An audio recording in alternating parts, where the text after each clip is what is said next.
Submitted for your approval. A small town civic organization. They call themselves the Coronado Rotary Club, and they meet on Wednesday afternoons in Coronado, California. And here to kick off this week's meeting is our pledge and invocation grantor, past President Tom Mitchell. Hey, let's stand up for this. First of all, I want to say this is going to be one of the more brief invocations. However, this is going to be an exercise in your memory, okay? So, first, what we are is God's gift to us. So I want you to repeat that. What we are is God's gift to us. What we become is our gift to God. What we become is our gift to God. Amen. Okay, let's do our pledge. I pledge allegiance to the flag of the United States of America and to the republic for which it stands, one nation, under God, indivisible, with liberty and justice for all. Thank you. Thank you for that inspirational message, Past President Tom. And now to introduce guests and visiting Rotarians, here he comes, our most favorite past president, Dan Orr. Most favorite. Slow it down, Dan. Slow it down. Okay, your most favorite past president screwed up and forgot to check if there were any visiting Rotarians. So if you're a visiting Rotarian, please raise your hand. And, well, in that case, I'm saved. Guess a Rotarian, my left, your right. Bob? Guess a Rotarians? That's your road, sorry. President Bob, fellow Rotarians, and guests. This is my wife, Judy Weissman, who is chairman of the Coronado Hospital Foundation. I'm here with her team.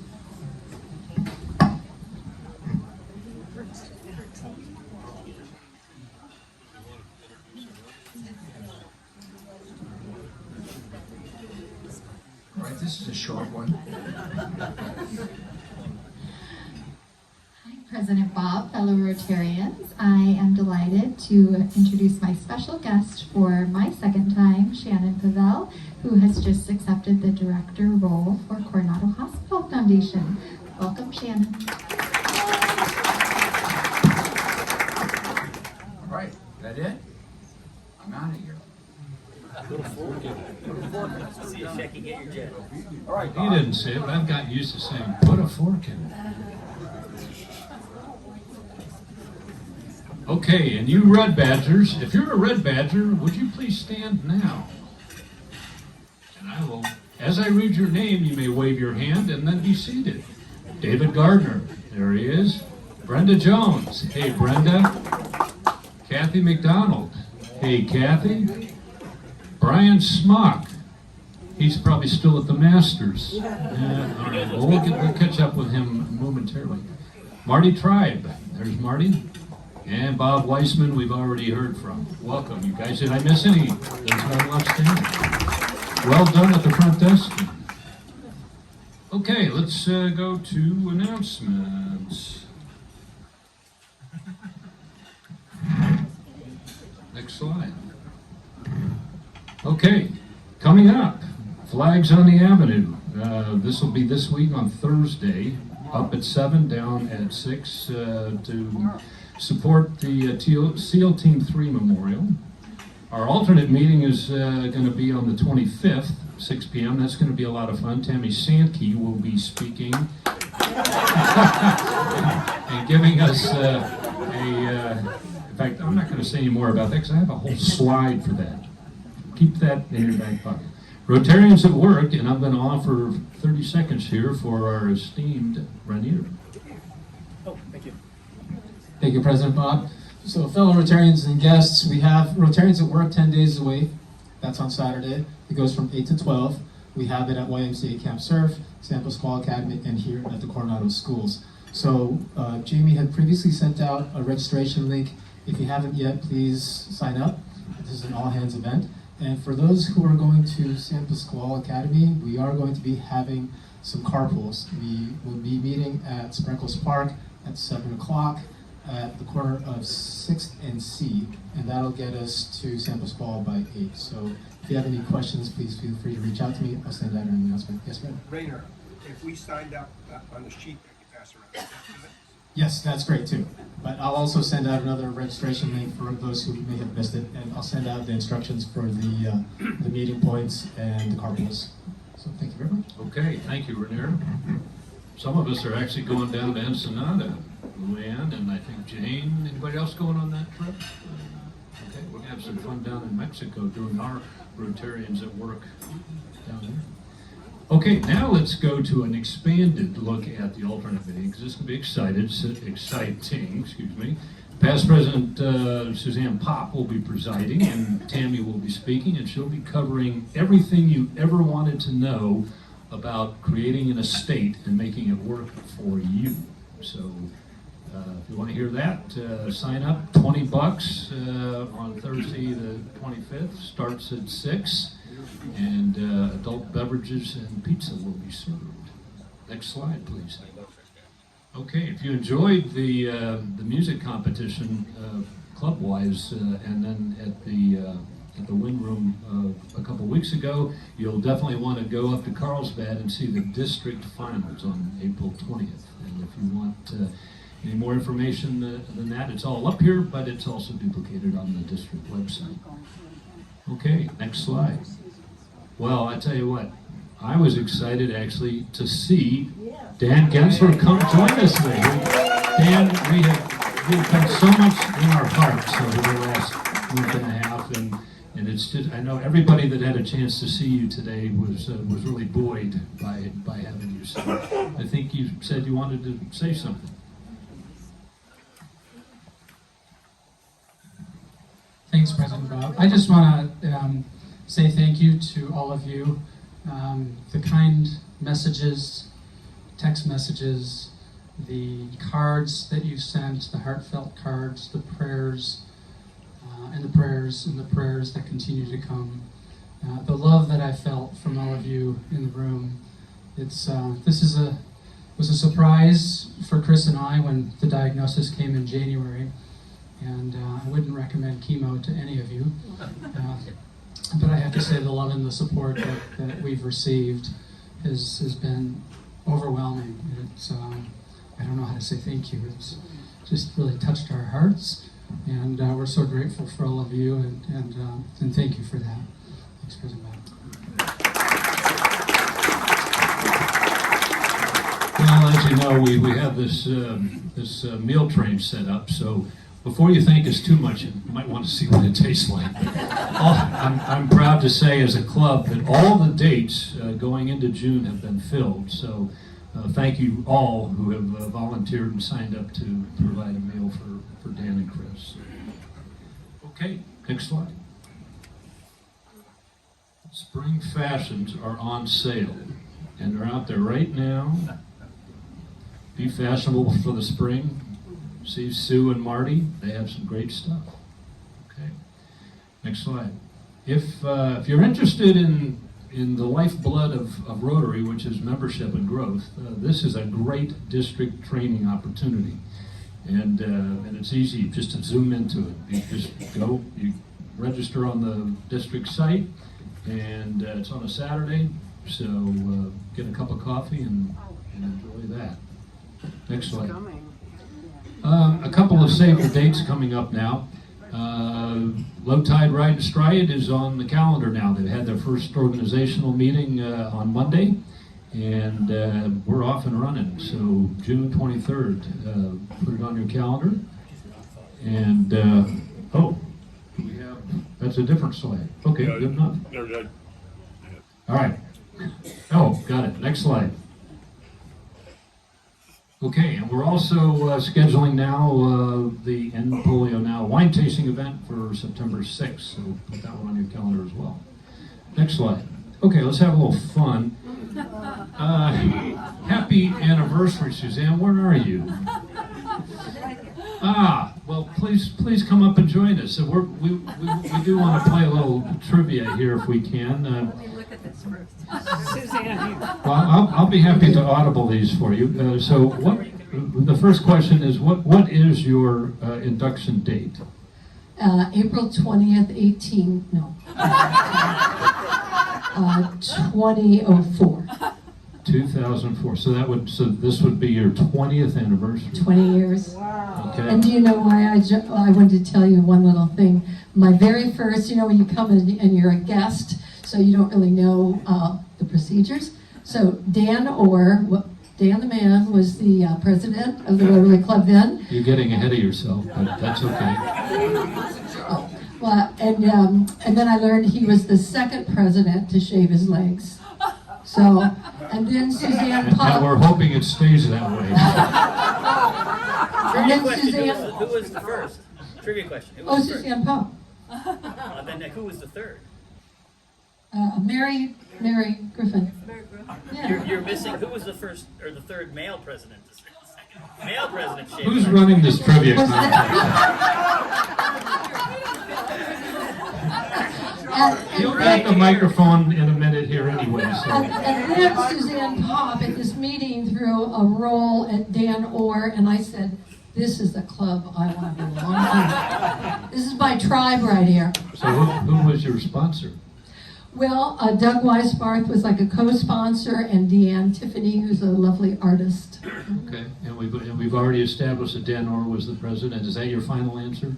No, Steve Dermeyer was the president. That was his best years when he inducted me. He's not here to dispute that. Can't argue with that. No, that's good. Okay, and the final Jeopardy question, actually in the form of a question, not an answer, is: Does he know, Elton John? Does he know that you've been rifling around in his kitchen drawer? No, it says drawers. No, that is, he doesn't keep his. These are Elton John's glasses. Oh, yeah. Well, I like that. You gotta have fun. And this club has a lot of fun. All right. Now, you've taken up a lot of time up here while we've so it's going to cost you. Do you have a recommended penalty here? Well, I'd like, how about $200 to our club foundation for my 20 years? Well, that's that okay? outstanding, and come back in another 20 years. And we love the way you celebrate. Congratulations, Suzanne. Okay, and next slide. Around town, what did we do in the last? We kind of paid attention to our favorite basketball team, the Wolfpack. Of course, these guys are with us on every 4th of July to move our float along. They were doing well. Next slide. And let's see. This is a really cool thing. Thanks to Roger Clapp and Ron Vernetti and Bob and Mary Griffin, and they went and took all this pizza over to Fisher House, and they were very appreciative over there. So well done on that. Thank you, team. Next slide. Beach cleanup. Wonderful out. We're showing for our monthly beach cleanup. Thank you, team. Next slide. Some of these folks went on and did a little help for the flower show, which is coming up. If you drive by the park, you'll see the tent's already up. And thanks, Roger and Sarah, and 2 Red Badgers getting a community service check mark. Kevin Kenny and Bob Weissman. Well done, team. Next slide. I think we have some snapshots from Father Joe's this morning, do we not? I don't think we got this. We don't? I dropped them.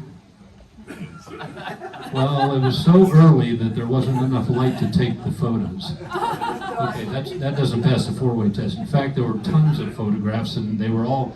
This event took place starting at 5:30 this morning, and a lot of folks.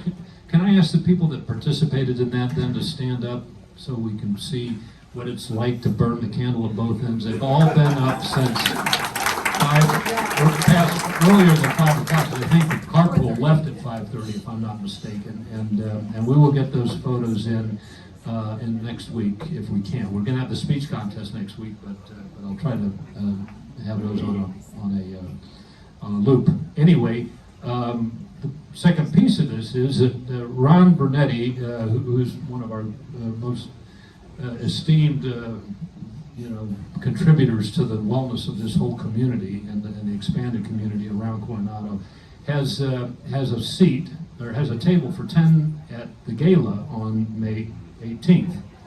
And Ron's not going to be able to go, but he's offering that up. Anybody that would like to take advantage of that at no cost, would you see Ron? And he would love to have you represent us at the Father Joe's gala on the 18th of May.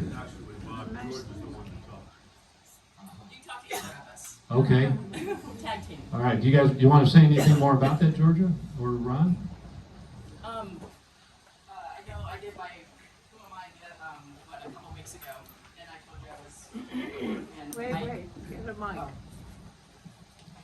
So when I did my Who Am I a few weeks ago, I told you I was in between jobs. I just started working at Father Joe's Villages, so I started last week. And so Ron has been an amazing supporter, and he is going to be offering that table. So I would love to have some Rotarians at that event so that we can have some fun together. May 18th at the U.S. Grand Hotel. So if you're interested, let either of us know. Thank you, Georgia and Ron. Very magnanimous. Okay. Now, every once in a while, people ask me, "Hey, can I talk about this or that?" And I go, "Well, is it a Rotary announcement?" Well, it's not officially a Rotary thing, but it has a lot of Rotarians involved in it, and it's a very, community-focused thing. So I'm opening this up for a couple of announcements today. And Suzanne, if you want to kick that one off with the Village Elementary BizTown interview announcement. These non-Rotary announcements come really cheap. They're only $25 a minute. So the clock is running. And by the way, you can roll right into the flower show if you want to. So the $200 doesn't cover this?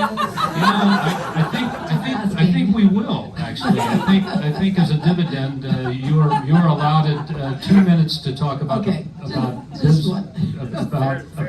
BizTown and the flower show together. So for many years, many of our Rotarians and our police and our leaders in the community have gone to BizTown.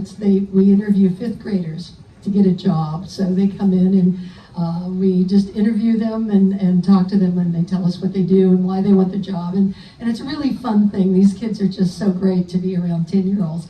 So if you're interested, Crystal Gardner at the Village Elementary, or I can take your name and just send it to her and she can send you information. So it's May 1st, Wednesday, 8:15 to 9:30. So it's a real quick, fun time. So if you're interested, please let me know.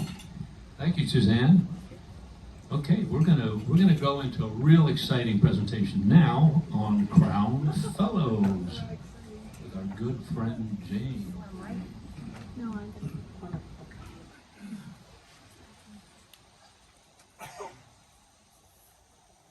President Bob, fellow Rotarians and guests. Today, 6 of our club members, thank you, are being recognized for their contributions to the endowment fund of the Coronado Rotary Club. Get close to it, Jane. It's okay. Oh, next. Sorry.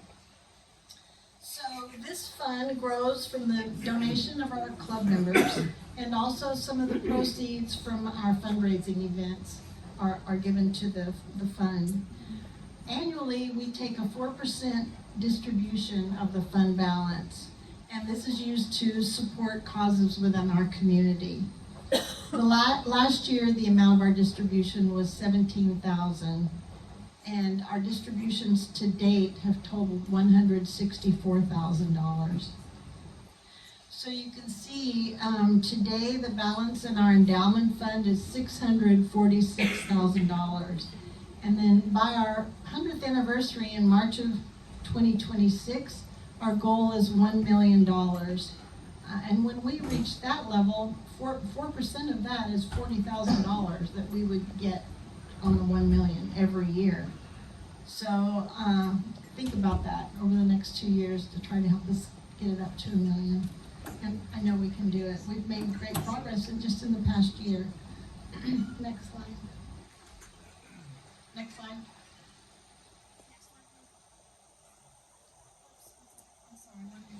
Okay, sorry. So there are various levels of giving within the Crown Fellow designation.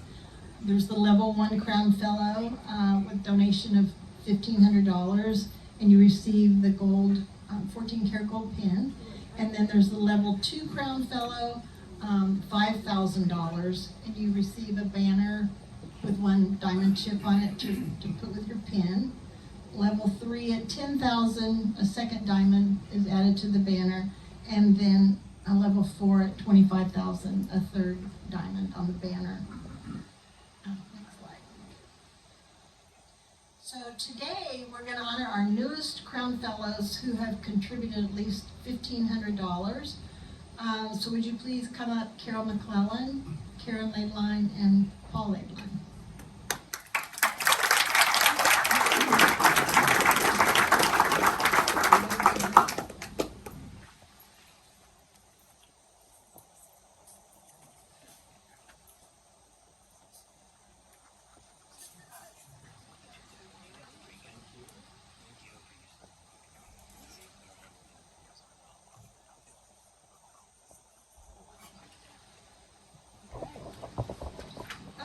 And then we are honoring 3 of our members who have reached level 2 at $5,000.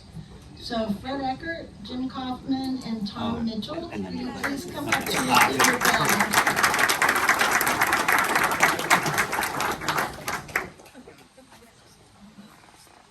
It's a good problem to have, not enough room for all of our crowns.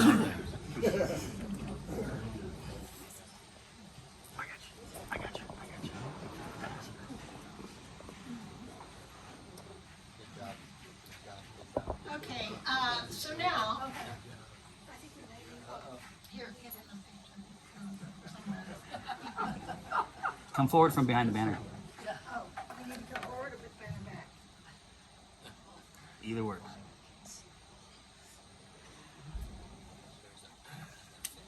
Did you get it? Okay, thank you. Show me, babe, you're in or out.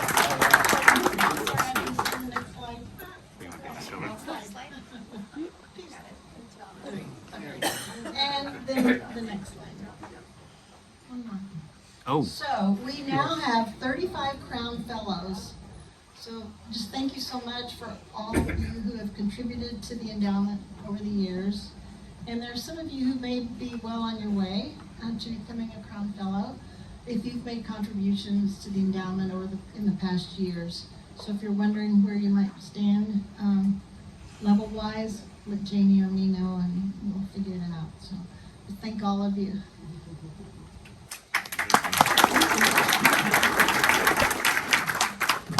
Thank you, Jane. And just a reminder that non-Rotary announcements.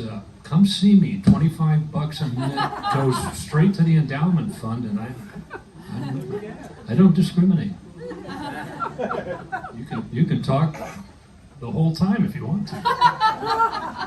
All right. The last thing before we hear our most exciting stand-in presentation is going to be a check to the Coronado Hospital Foundation. So, Nora, if you'd like to have the whole team come on up, and we will do the check presentation.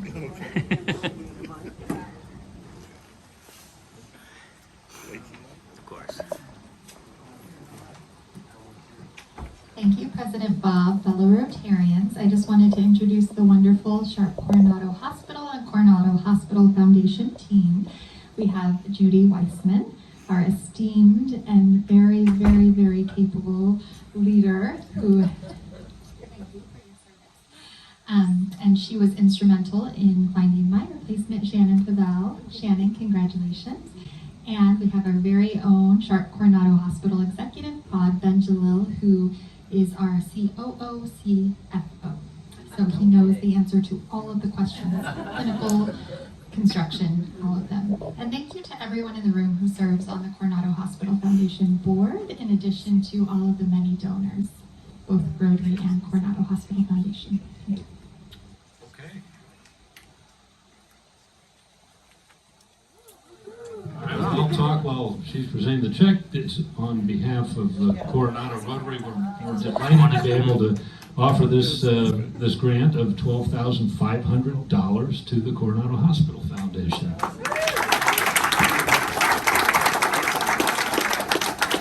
Okay, and I will add that I got wind of these endowment funds, and that's why this check is so big. So thank you guys all who support the endowment. I just want to say thank you to the community, to the Rotary Club.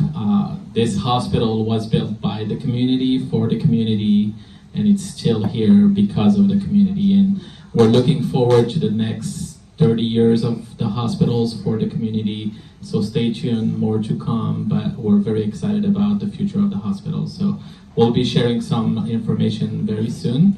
The last thing that you've heard from us was probably that we had our primary stroke certification, which means that now if anybody comes to the hospital with stroke symptoms, they can get taken care of and will stay within our hospital and only get transferred to a sister hospital if there is any need for procedures. So we're very excited about that for the community. But again, this would not have been possible without all of you guys here. So thank you so much.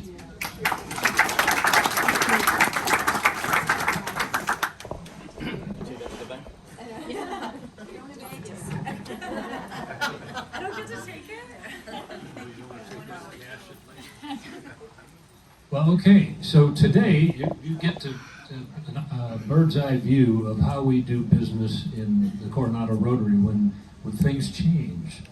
And we had originally planned to have the Dean of the College of Engineering from the University of Arizona give a very interesting talk on the portfolio that they operate on the academic side at that great institution. But he offered his regrets on short notice late last week, and I couldn't share with you why that was at the time because it was still close hold. But any of you who have followed some of the press that's come out of the University of Arizona related to some of their financial mismanagement, that has basically caused the president of the university to have a shortened tenure as a result. So the dean has been impaneled by the Board of Regents to serve as a part of the selection panel to pick a new president. And that started this morning, and it was announced this morning as well. So I could share that with you now, and that is why we are exercising what we do actually very well, which is respond to change in the Coronado Rotary, and we tap into people on our bench who happen to be Rotarians in residence and have very, very exciting and interesting life experiences that we actually find very interesting.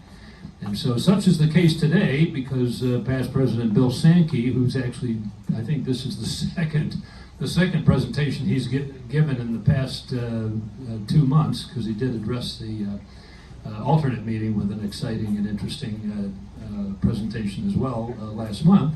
But he's more than happy to step in, and if you like stories about airplanes, especially vintage airplanes, you're really going to like this story.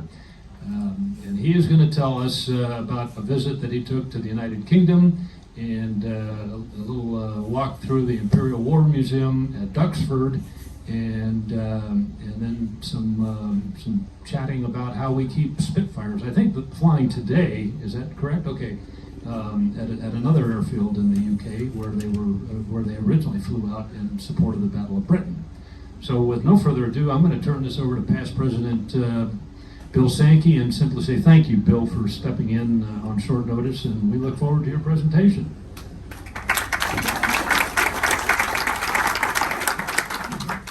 Thank you, Bob. Best introduction I've had all day.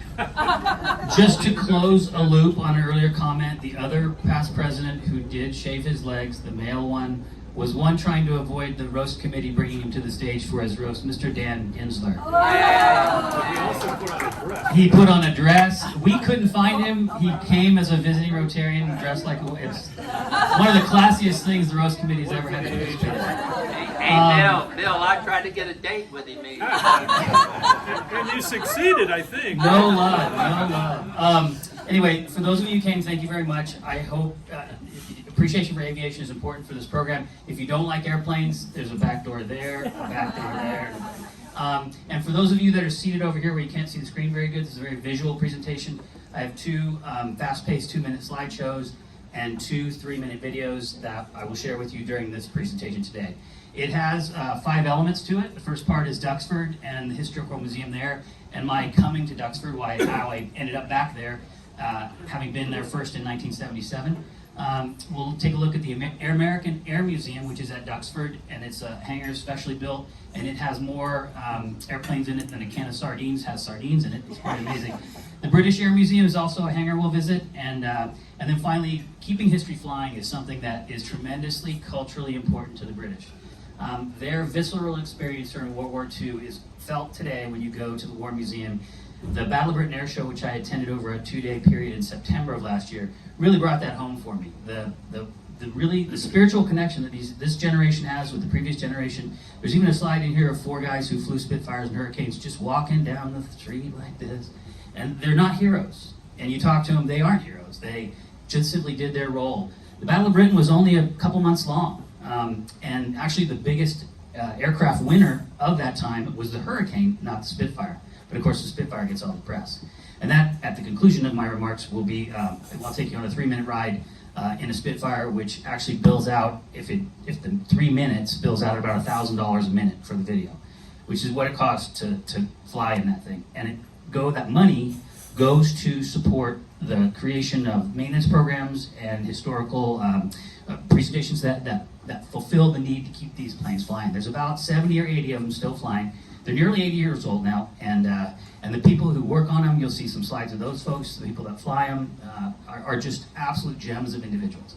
And it's not climbing Kilimanjaro, Natalie Bailey, but it's still pretty cool. And so please join me as I share my vacation slides with you.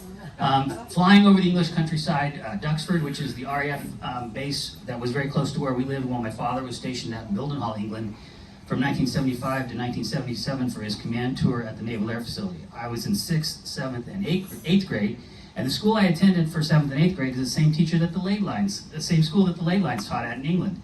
It's a tremendously small world experience. They connected me with one of their current teaching friends, and we got to go by my old house. We got to see my old school. It was really a great trip down memory lane. Go ahead, next slide.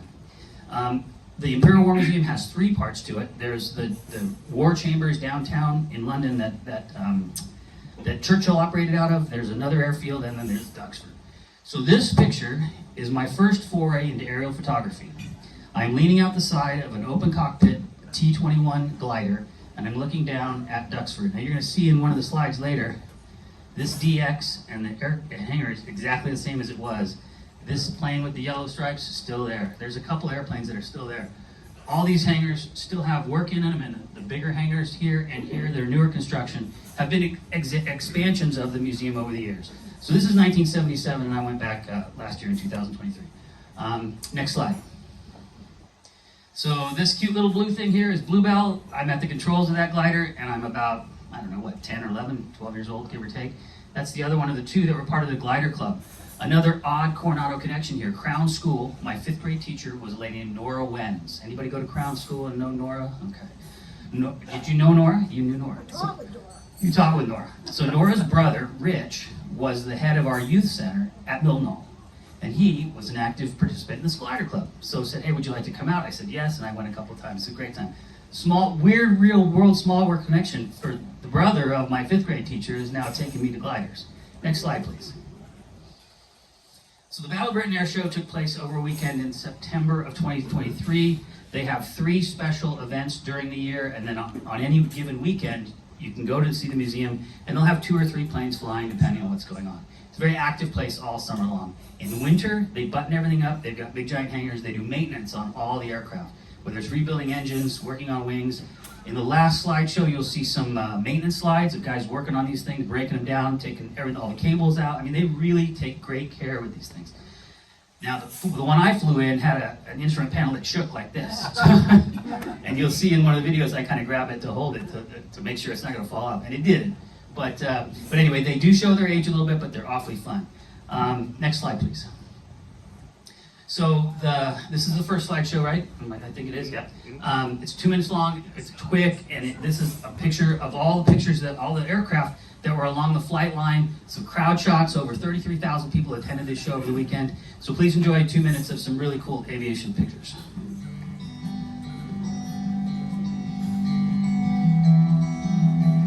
Click it. Click it, Nick. There we go. Oh, it's natty. Catch up. Yeah. A lot of Spitfires, a lot of Hurricanes, and a lot of people.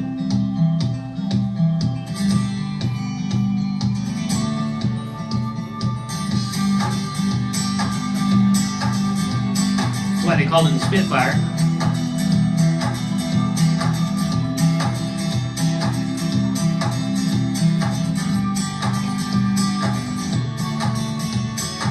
Notice the yellow stripes on that plane?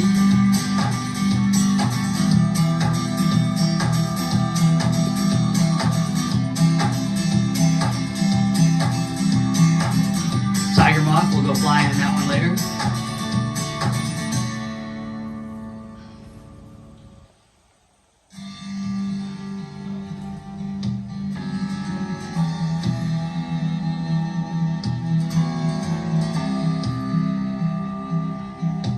Lycoming, used by Special Forces during World War II.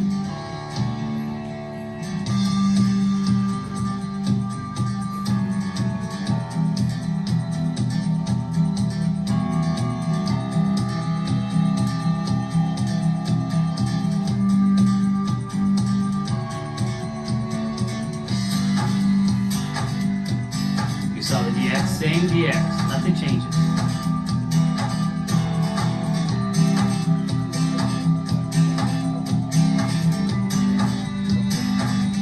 American hangar on the right-hand side of the slide.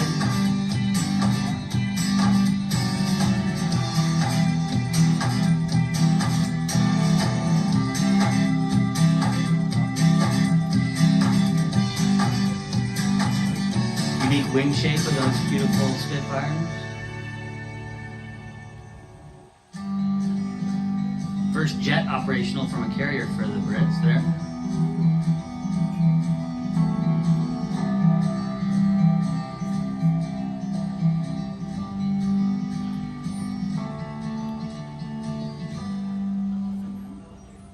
And that's a very famous stainless steel Spitfire that you can actually Google up and see online. After 46 years, I got to go flying over Duxford in a Tiger Moth, which is a fabric-winged biplane that was a trainer for them. And the guy flying the plane is a hoot. So I left a lot of the audio in, so listen to him because he's really funny. I got out of the plane at the end of the flight thinking the guy was in his maybe 40s or whatever. The guy's probably 75, maybe almost 80. He has just got so full of fire and spunk. He drops a few curse words in, so ladies, and just fair warning, but he's a hoot, I'll tell you. So pay close attention to the audio, especially his stories. Go ahead, roll the video. Compared to a Cessna, it's a crap aeroplane. But it's a great He's dissing on my Cessna. For us. You've got the Yale and you've got Stearman and stuff. This was our primary trainer in the Second World War. Mission Packet 9 request taxi 15 to the south. Flight taxi Charlie 06 Graph QNH1013. Charlie 06 okay, hi mate. For you pilots, we're doing about an 11 or 12 knot crosswind, and our call sign is Classic 9. Brilliant, down. Perfect 9, roger, take off your discretion, 110 degrees, 16 knots. And I was the last flight of the day because it was getting windy. And when you watch the landing video, get a kick out of that. Tail flies first, and then up we go. And if you remember from that earlier aerial photograph, you can look over here on the side and see how much the machine is off. Here we are, what do you reckon? Looks beautiful, we're really only doing 50 knots. I'm doing 60 knots on mine. Okay. So yeah, but we don't go very fast. It's so draggy. And the colour to the right.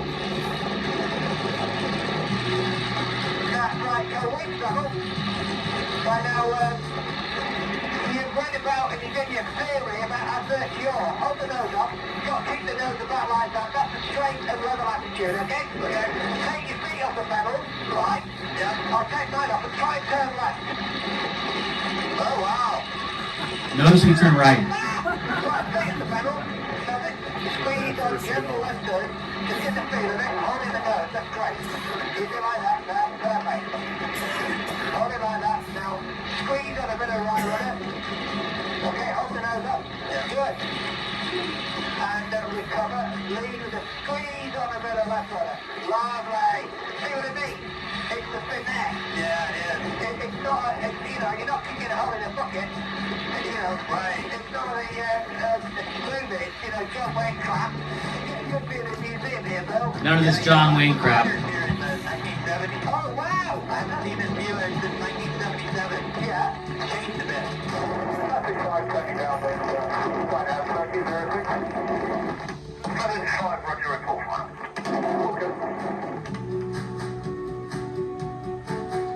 So it was gusting to 18 knots crosswind by the time we got down.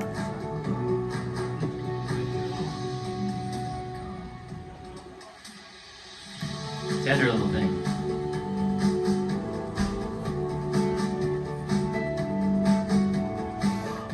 I'll tell you what, Steve, as a pilot, I appreciate that technique. I don't think your less slow passengers would know how challenging that was.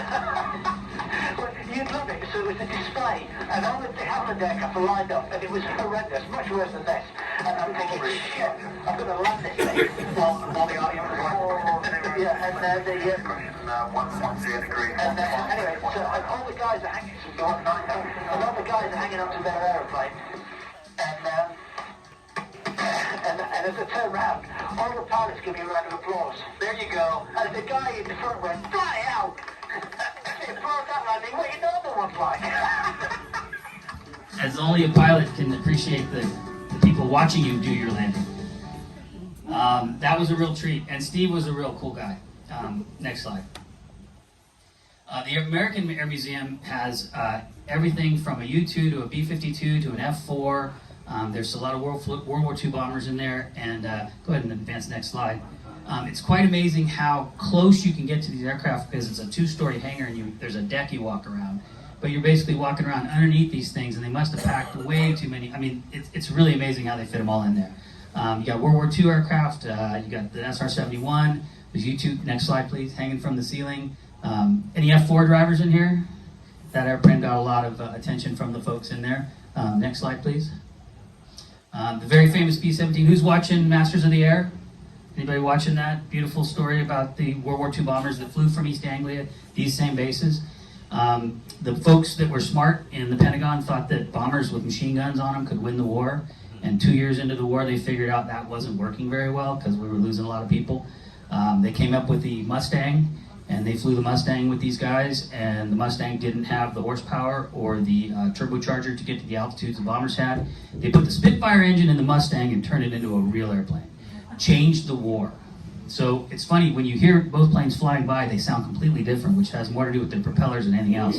But by putting those Rolls-Royce engines in those Spitfires, made a difference in the war and helped us win, basically. And World War II, when you think about the Battle of Britain, that was so short because the Brits stopped the Germans, and then the Germans got busy with other things and decided not to invade.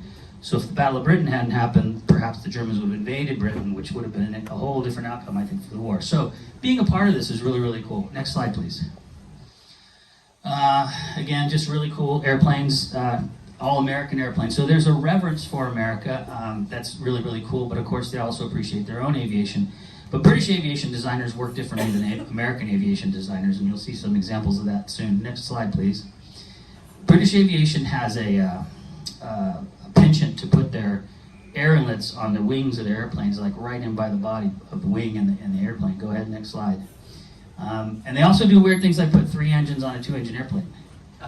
That plane used to take you to the Channel Islands, but I always thought that was one of the weirdest looking airplanes. It has been at that museum for a long, long time. Next slide, please.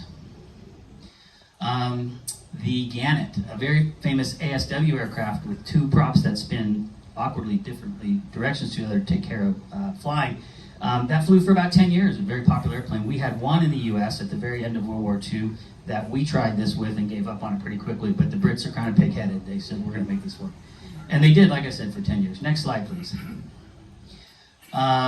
In the British hangar, there's old British BOAC aircraft. Remember, they were doing jet airplane stuff right before we got the 707 going. And then that's Richard Branson's Around the World balloon. What would you call that? Balloon box, whatever. That was his cockpit, I guess. And you see first example of those inlets right by the fuselage of the aircraft. We did that once with our F-100, but got away from it pretty quick because I understand it. Next plane. Next slide, please. Again, more examples of the Brits and their kind of unique way of doing things that they can't get unstuck from. They keep doing the same thing over and over again. Next slide, please. And the most famous bomber, any James Bond fans out there? Do you remember this bomber in the James Bond film? It crashes with the nuclear bomb inside it and they go, anyway, that's the Vulcan, very famous aircraft. I saw it fly in 1976. It makes the most amazing noise, but again, they can't get away from putting their inlets in the right place. Next slide, please. So the preservation of aviation history is something that Duxford does very, very well. There's some private concerns at the north end of the runway, ARC Aviation Restoration Corporation, where private owners give their airplanes to these guys all winter long and they get worked on. And they again, completely remodel them, completely redo them, rebuild everything, engines to landing gear to control surfaces. It's really amazing what they do. And the old guys, this guy's telling me a story about the Blenheim, which is this airplane. It had a problem with the fuel pump. They actually had to take the whole engine off to get to the fuel pump, which I thought was a very poor engine design, but that's how they did it. That plane is now flying this summer after having been completely rebuilt. Next slide, please. Walking around the flight line, you see these guys dressed up telling stories about their wartime, and the fascination of the children and adults as well is palpable. 4 old cooches walking down the play, just doing their thing. They have a very strong tradition of continuing to wear their squadron regalia and their decorations, but they're very quiet and humble people. I walked up and they were nice, but they didn't want to talk to me. Next slide, please. So one of the things that's really, really cool about these kind of air shows, and there are some in America that do this too, but they really get down and dirty with the costumes. And so for the press photographers who can come a little early, they have a whole kind of, they'll like simulate a call from the air command to get in the air, and they'll run guys across the runway, and it's really fun. And it happened at 7 o'clock, and I didn't get to either of them on the 2 days because it was way too early in the morning. But I was able to capture this and get the feel for it. Next slide, please. So we're in the hangar at the place where I flew Spitfires, and this is part of the fact that they do all this maintenance on these things, but the young people getting fascinated into this whole field. There's a whole summer volunteer opportunity that a lot of people who are into aviation do, and they fly with these folks all summer. Next slide, please. I think, yeah, we're slide time.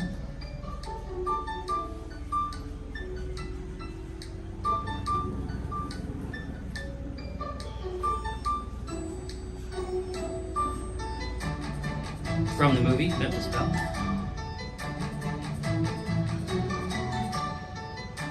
Merlin.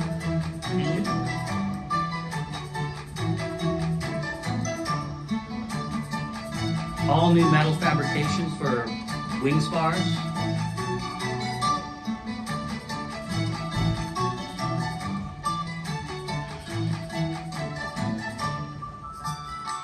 Couldn't resist the playful stuff.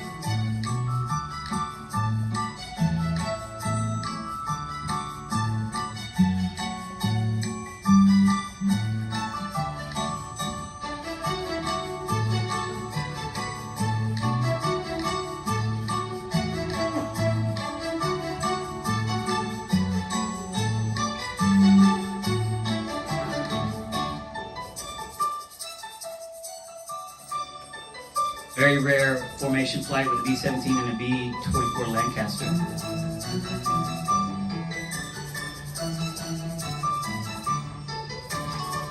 That's an original Messerschmitt one. They're only the couple left in the world.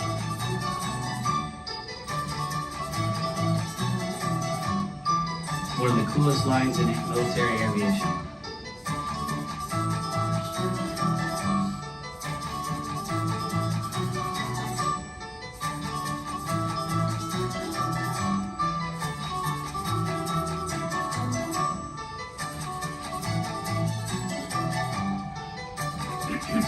That's bending metal for the shape of a wing.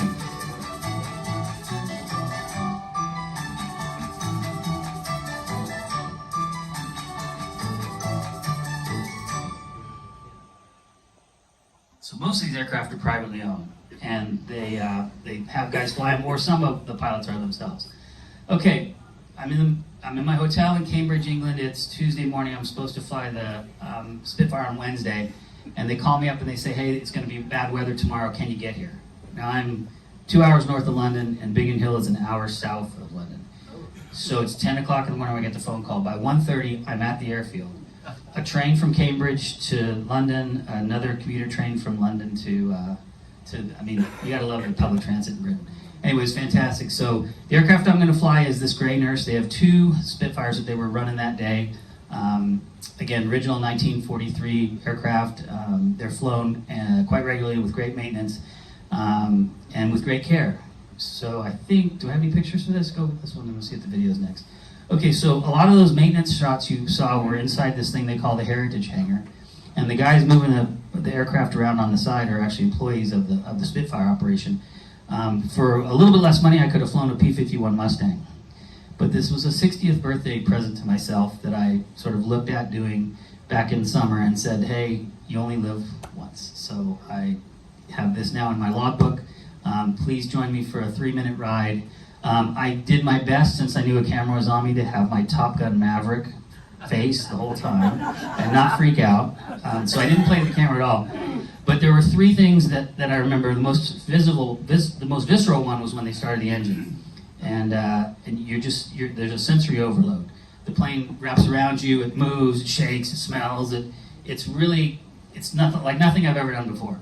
The second thing that happened was, as I'm flying, I'm simply so caught up in the moment that I'm not really, like, there's so much going on. I was not present in the way I should have been. Like, he asked me what altitude we were at, and I could look at the screen. Which one's the altitude? I mean, I felt really behind the airplane the whole time. Those of you who are pilots, you'll appreciate that. So apparently I have to do it again. Don't tell my wife.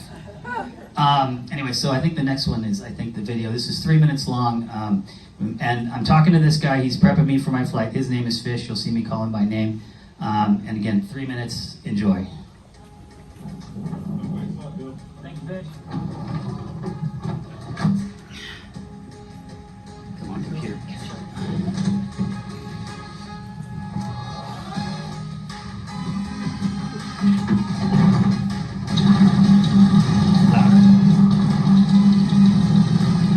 I'm happy it started.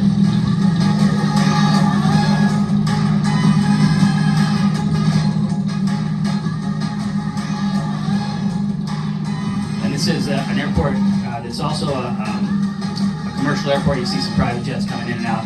It services the corporate jets that are in southern London.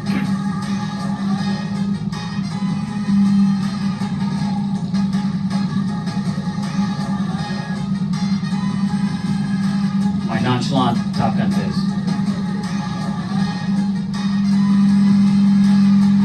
So the tail flies first at about 50 knots, and then the aircraft lifts off at about 75 or 80.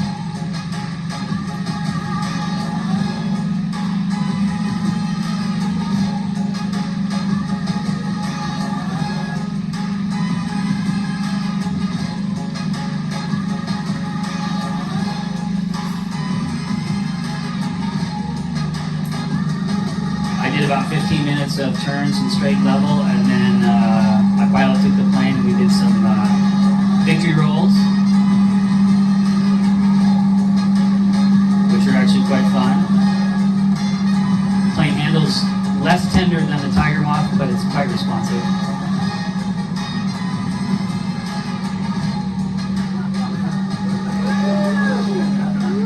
Right there I'm channeling what would Jimmy DiMatteo look like.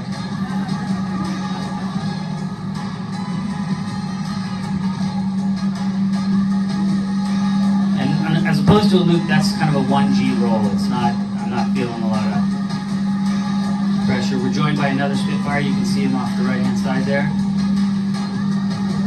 And he swings around to the left side and we say goodbye. Pretty sick seeing him flying next to you. That's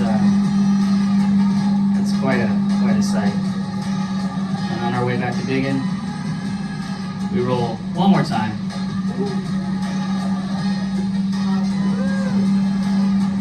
It was really cool. Finally cracked a smile.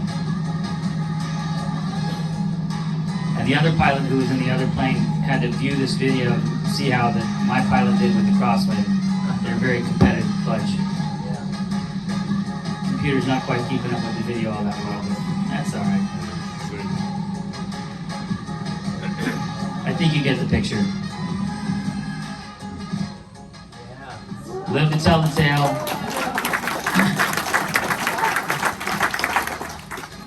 So it really was a trip down memory lane. I appreciate you taking it with me. I apologize how personal this presentation was, because this really was meaningful to me.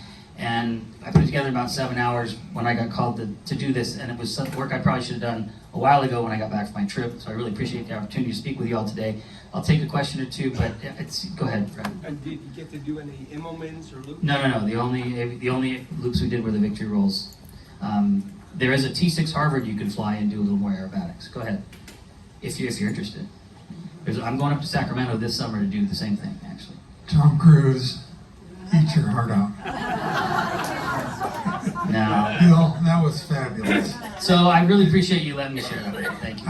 I've enjoyed every minute of it. What I would like to say is that's the kind of thing I think we should integrate into the junior high and elementary school classes, because I think there's not enough emphasis on America's contribution to saving most of Europe from Hitler.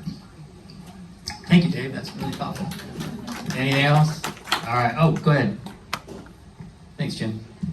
Were Spitfires, they were the ones that were flying in the war, were they single place or were they dual place? All of them were single place. There might have been some trainers, but none that survived, for obvious reasons, maybe. But there are many that are configured for this dual situation, and actually, you didn't see the part where, but actually my seat has a lever underneath it, raises me up about 8 or 10 inches, so I can see out the front. And on the ground, there's very little visibility forward. It's a real tail dragger. Wayne? Thank you. On that roll that they did. The victory roll, yeah. So were you doing that, or did he? No, he did that. And it's a really unique control column too, in that only the top of the stick, it's not a stick like you would a traditional stick. The top of it went left and right like that to handle your wings, and it went forward and aft for your pitch control. It's like a weird setup, but it worked. And you're a pilot, so when you take out a plane, have you ever done a roll or wanted to do a roll? I've done some aerobatics, never by myself, and never on purpose. Bill, I just wanted to ask, were you flying most of the time? So they did the takeoff and landing. In the Spitfire, I flew less than I flew in the Tiger Moth. I flew the Tiger Moth most of the time. In the Spitfire, he demonstrated some maneuvers that I did them. I think they take care of their planes, and they don't want yahoos jumping in them and turning them hard, because you don't pull too many G's in them. When they do fly in the shows, the guys put them through their paces, and they do sort of they mock. They have a couple of German planes come in and they blow some stuff up on the ground, and then two Spitfires chase them around. It's quite fun, and it's definitely worth if you're in the area, it's definitely worth checking it out. And thank you for letting me share it with you. It means a lot. Thank you, Bill. I'm surprised that with the other Spitfire up there that the two instructor pilots didn't just tell you to sit down, shut up, and then turn into each other. That would have been a good trip.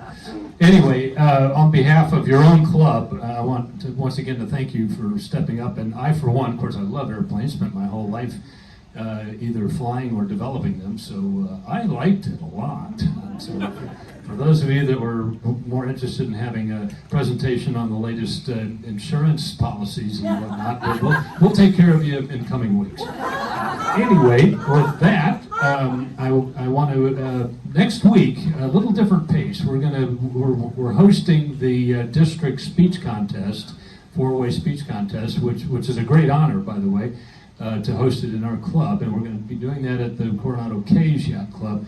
But we're going to start 15 minutes early, and you'll hear this several times before we get to next Wednesday, but but hear it directly here now. So we'll be starting lunch at 11:45 and the program at 12:15, not 12:30 as we usually do.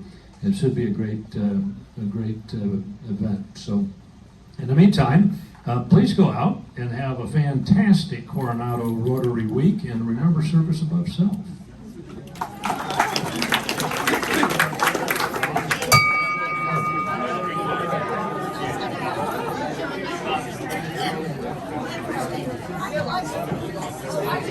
I